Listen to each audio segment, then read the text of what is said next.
Welcome to this training lesson on starting up the Viper. In some missions, you will find yourself in a cold and dark Viper that you'll need to bring to life. While this can be a rather long process described in the manual, you can also enable the auto start function. However, for this lesson, we'll review the full startup procedure. Press spacebar when you're ready to get started.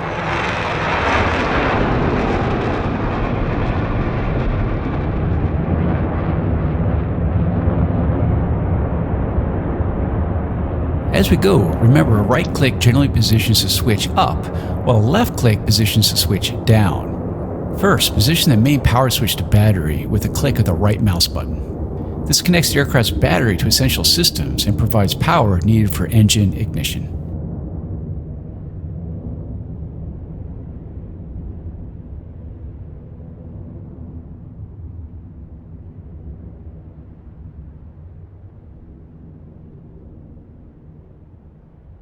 Just below the switch on the same panel, verify the amber Flickus relay light is illuminated. This is a check that the flight control computer's fault monitoring system is operating. Press spacebar to continue.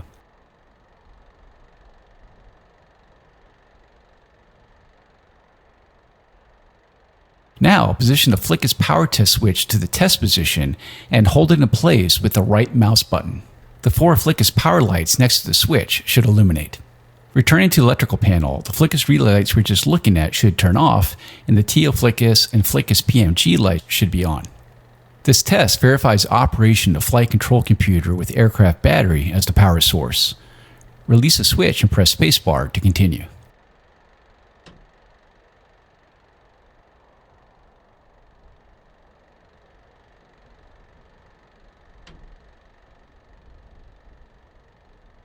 Next, position the main power switch to main power.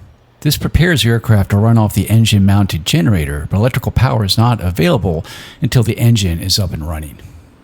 For that reason, the engine and hydraulic oil pressure warning lights on the right eyebrow and electrical system and secondary caution lights on the caution panel should be illuminated.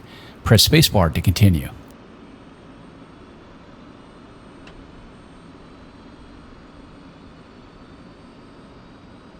On the EPU panel that is just outboard of the main power switch, you'll want to verify the EPU generator and EPU PMG lights are off. Illumination of either indicates criteria for EPU activation are met.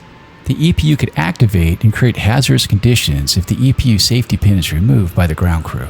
Turn the main power switch to off and abort the aircraft if the lights are on, although this is highly unlikely unless you have gone terribly astray in the procedure already. Press spacebar to continue. Now, let's close the canopy in preparation for engine start.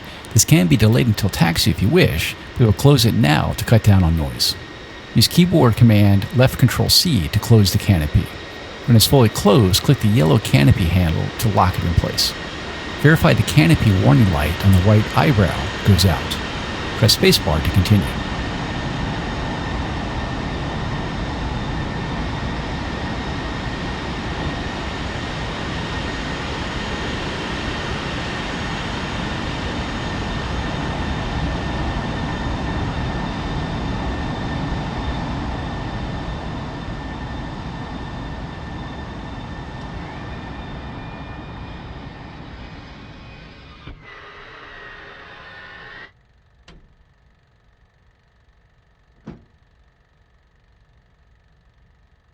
Now it's time to get the engine up and running. This can go quickly, so feel free to restart the mission at any point if there's something you want to watch more closely.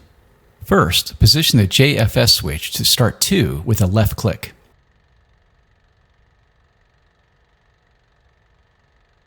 That just expended both jet fuel starter JFS accumulator bottles and began to spool up the JFS. This also closed the Flickus relays and applied power to the Flickus. The JFS run light should come on when it's up to speed and engine RPM should start to increase. Now let's monitor the engine instruments. At 20% RPM, advance the throttle to idle position, right shift, and home. This provides power to the engine igniters and starts fuel flow. You should note airframe vibration and an increase in the fan turbine engine inlet temperature as RPM increases. Monitor those on the right side of the instrument panel as the engine start cycle continues. The secondary caution light goes out at 20% RPM, and the JFS automatically shuts off at 55%. The JFS light should go out, and the JFS switch should return to the off position automatically. At 60% RPM, the standby generator comes online, and the engine warning light goes out. A few seconds later, the main generator comes online, and the standby generator goes offline.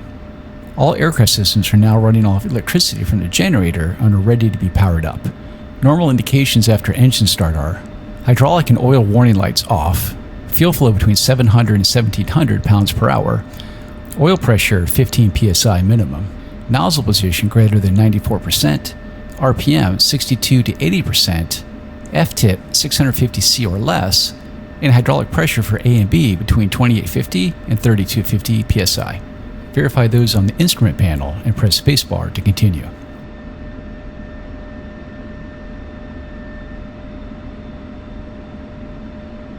Now that power is provided by the generator, we have 3 quick tests to run on the master test panel.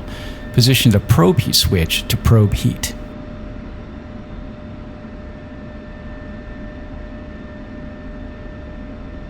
Verify the probe heat caution light on the caution light panel is off. Illumination means one or more probe heaters are inoperative or failure of the monitoring system has occurred. Now position the probe heat switch to test. The probe heat caution light should flash 3 to 5 times per second. The probe heat monitoring system is inoperative if this does not occur. Return the probe heat switch to the off position. Press spacebar to continue.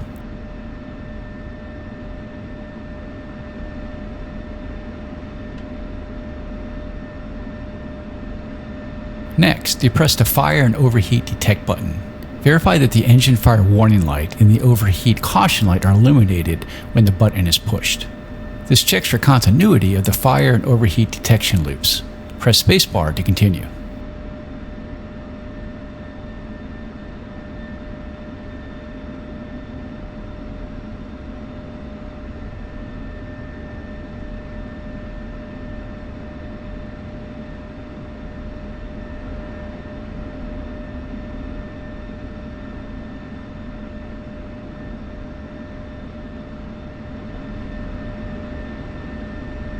Then, depress the malfunction indicator lights button.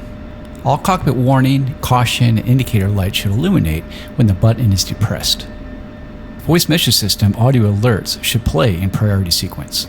A brief landing gear warning horn should be heard prior to the warning and caution words. Altitude. Press spacebar to continue. Warning. Jammer. Counter. Flat flare. Low. Out. Block. Caution. Bingo. Beta. IFS.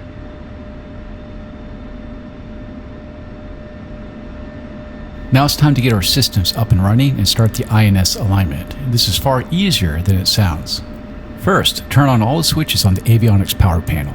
Each switch in sequence provides power to the modular mission computer or MMC, power to the store stations or ST/STA, power to the 2 MFDs, power to the upfront controls or UFC, power to the GPS receiver, and power to the data link or DL.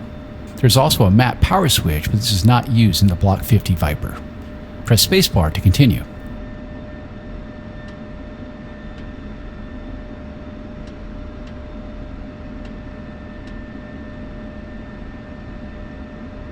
Next, position the EGI-INS knob to align. This begins alignment of the EGI-INS ring laser gyro navigation system. A normal alignment takes approximately 4 minutes to accomplish if the aircraft remains stationary. The knob should be set to nav prior to taxi. Press spacebar to continue. While the INS is busy aligning, we'll complete the rest of the cockpit setup and checks. First, set the CNI knob to the UFC position. This enables control of the primary communications, navigation, and identification functions from the upfront controls. Check that all 3 wheels down lights are illuminated green. This confirms that the landing gear is down and locked, and the micro switches that sense their position are working properly. While you're there, cycle the speed brakes open, left shift B, and back closed, left control B, using the switch on the throttle. Confirm this visually and monitor the speed brake indicator. Press spacebar to continue.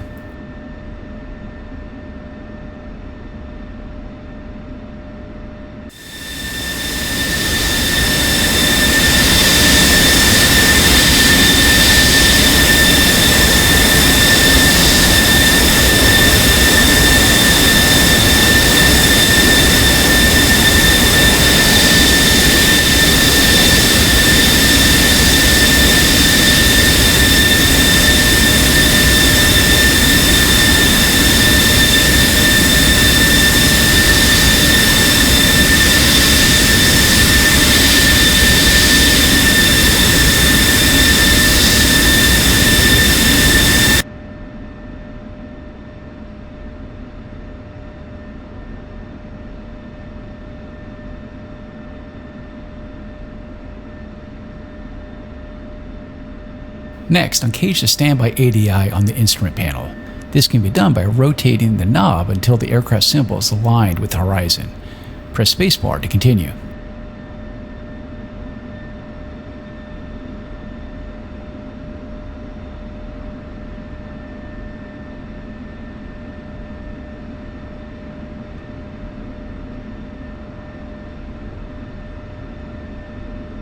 On the sensor power panel, turn on these three switches. Right hardpoint switch, on if the targeting pod is installed, FCR switch to FCR, radar altimeter switch to radar altimeter.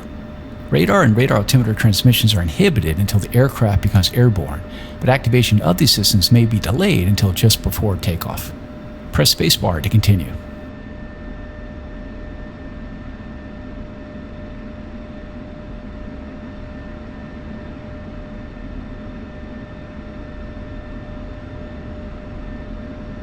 Now we're down to a series of checks that may be run to verify proper operation of the aircraft systems. We will start with the check of the engine operation in the secondary engine control mode. This mode is selected in the case of a failure of the engine-mounted digital computer that controls scheduling of the engine fuel flow. First, raise the switch guard and position the engine control switch to SEC. Verify the SEC caution light is on and engine RPM is stabilized. RPM may drop up to 10% from the PRI value before stabilizing. Stabilized SEC idle RPM may be up to 5% lower than in PRI. Press spacebar to continue.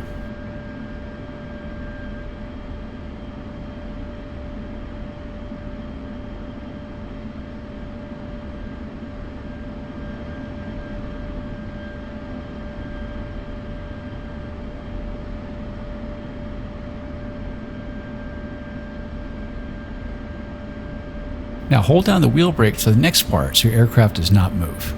Snap the throttle to mill and then back to idle when engine RPM reaches 85%. Check for normal indications and smooth operation. The nozzle position should be 5% or less within 30 seconds after selecting SEC. Press spacebar to continue.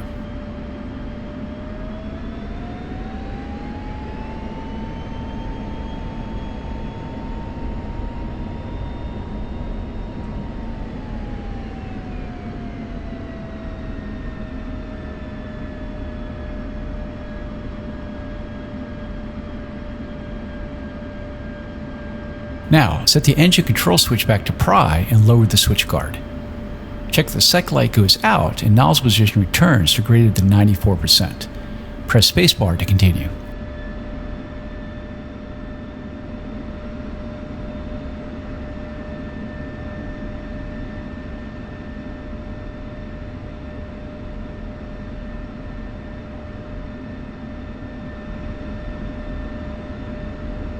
Next, we'll run a check of the flickus. Start by cycling all your flight controls. Maximum stick inputs warm hydraulic fluid and remove air bubbles, making test failures less likely. Then, position the flickus bit switch to bit. The run light on the flight control panel illuminates. After a successful completion of the bit, approximately 45 seconds later, the run light goes off, the bit switch returns to off, and the fail light and the flickus warning light remains off. A bit pass message appears on the flickus MFD page. Other tasks may be completed while the flickus bit runs. Press spacebar to continue.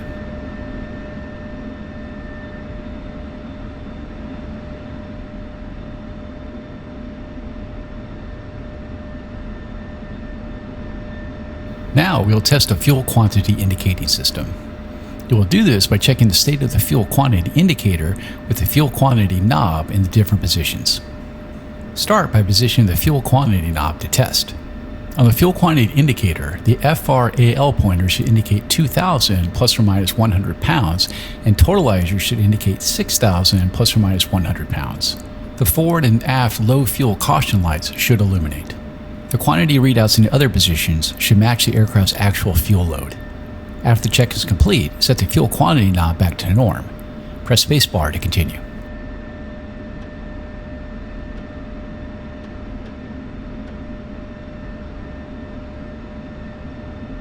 Next, let's check the operation of the digital backup software. It is used if problems arise with the primary flickus software. First, position the digital backup switch to backup. Verify that DBU on warning light illuminates and operate your controls. All surfaces should respond normally. Next, return the digital backup switch to off. Verify the DBU on warning light goes off. Press spacebar to continue.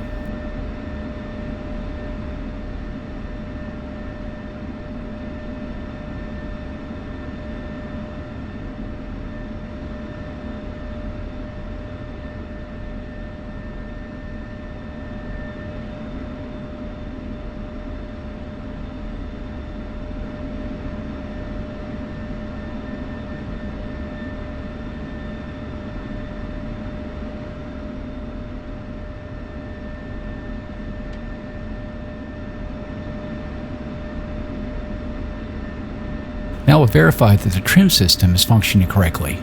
Set Trim Autopilot Disconnect switch to disconnect. Use the trim head on your stick to trim at both pitch and roll. There should be no control surface motion and no movement on the trim wheels or indicators. Press spacebar to continue.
Return the Trim AP Disconnect switch to the norm position.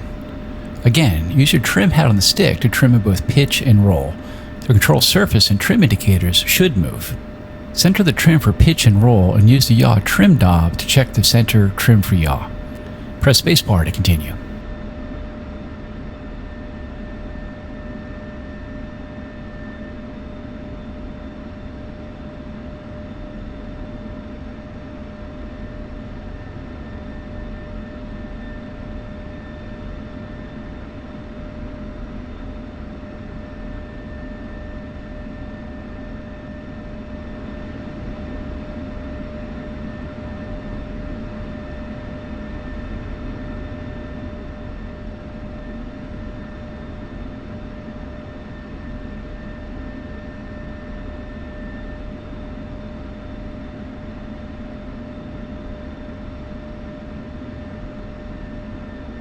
Next is to check if the manual pitch override system is working correctly.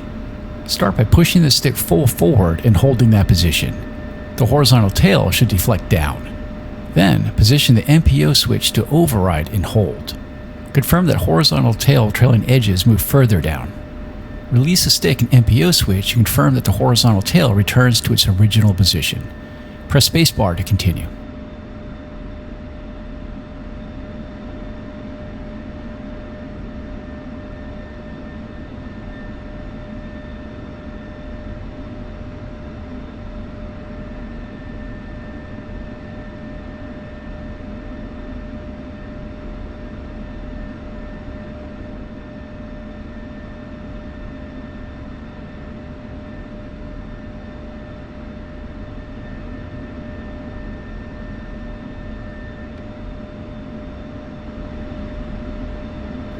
The last check is of the emergency power unit. This check verifies EPU electrical power is available in case of an emergency.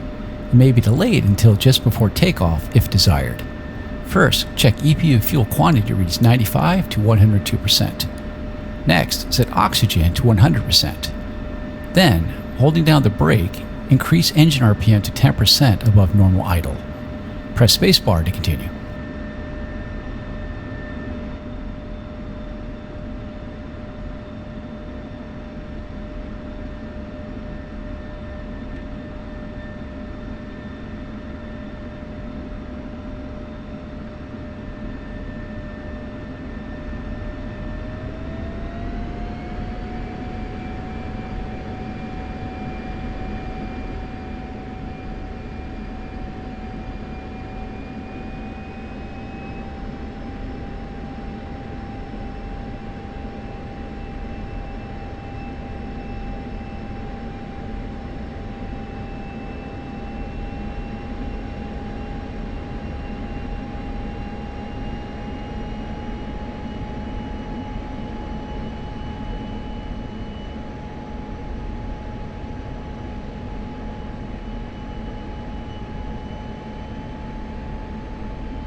Set the EPU generator test switch to EPU generator and hold it in position. Check the following lights: EPU air light on, EPU generator and EPU PMG lights off, Flickus power lights on, EPU run light on for a minimum of 5 seconds. Press spacebar to continue.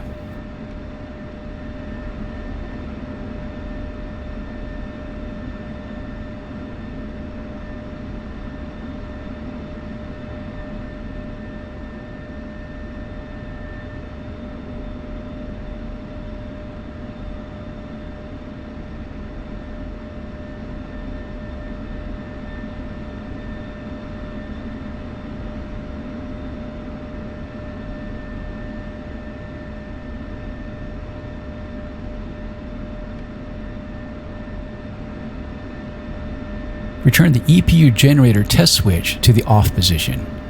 Return the throttle to idle and set oxygen back to normal. Press spacebar to continue.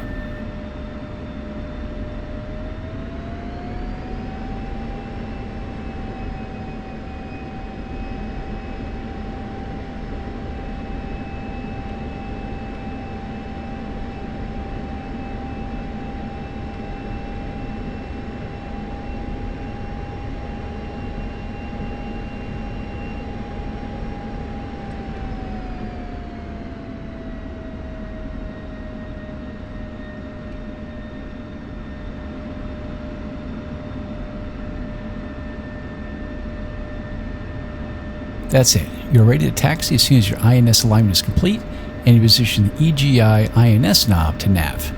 Use the time on the ground to set up your avionics systems for the assigned mission. Things to consider include SMS page and profiles, radio channels and frequencies, navigation data, bingo fuel settings, ALO settings, and any other systems applicable to the mission. We will pick up again at this point in the lesson that covers taxi and takeoff. You may use the escape key to exit the mission now or continue to explore the aircraft on your own.